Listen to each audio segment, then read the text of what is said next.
nice and close into this. All right then, the final edition of that little independent movie you guys have been making for the last 10 years or so is almost upon us. Thank you. How excited do you reckon the audience is starting to get about this big event this summer?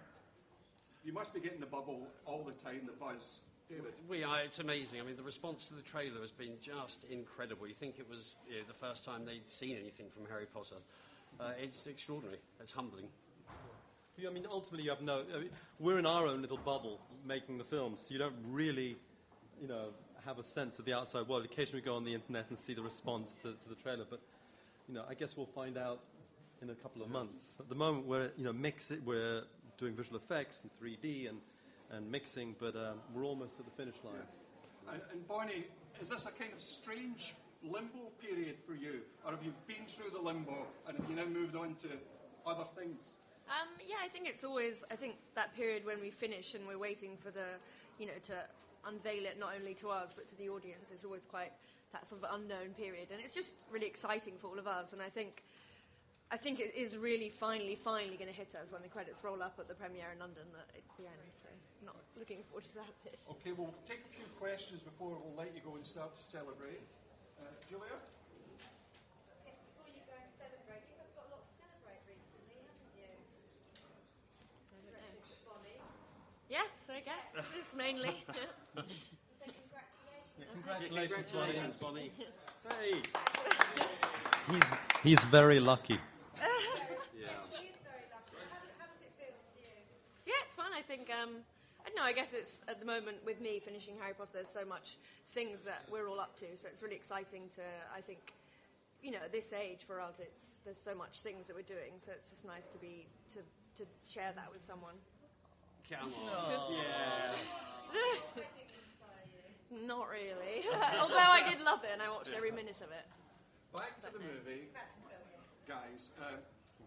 How do you rate this one, comparing it to the others? Because each one has been different. There's been a growth, that we're lifted to a different level. The barriers get higher each time, the hurdle. So how do you rate, David, come on, how do you rate this one?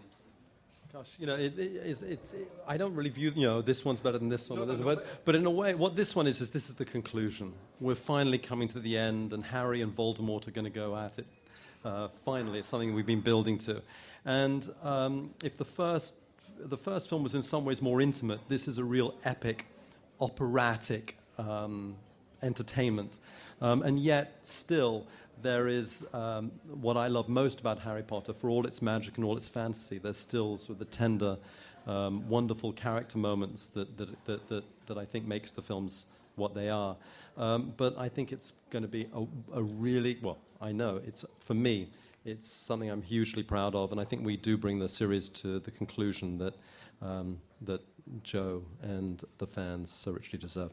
You guys mentioned 3D. Are there any thoughts about going back to the beginning and sprinkling the 3D magic dust on every one of the films in the franchise? That means yes, David. Come on, tell us. No, it doesn't mean yes. We haven't discussed it. We are releasing the final film in 3D, and we're very pleased with the way that's all going so far. We're very proud to present it in 3D, but Warner Brothers may have plans to do the rest, but I certainly am not party to those plans, but who knows?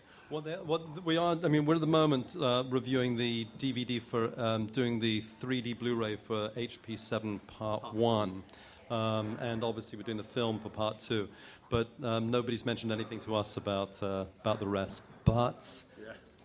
I suspect. And we are available. We're just about to be joined for photography by one of Scotland's finest young actors, James McAvoy. Okay, thank you. James, sadly, I don't think you're going to be celebrating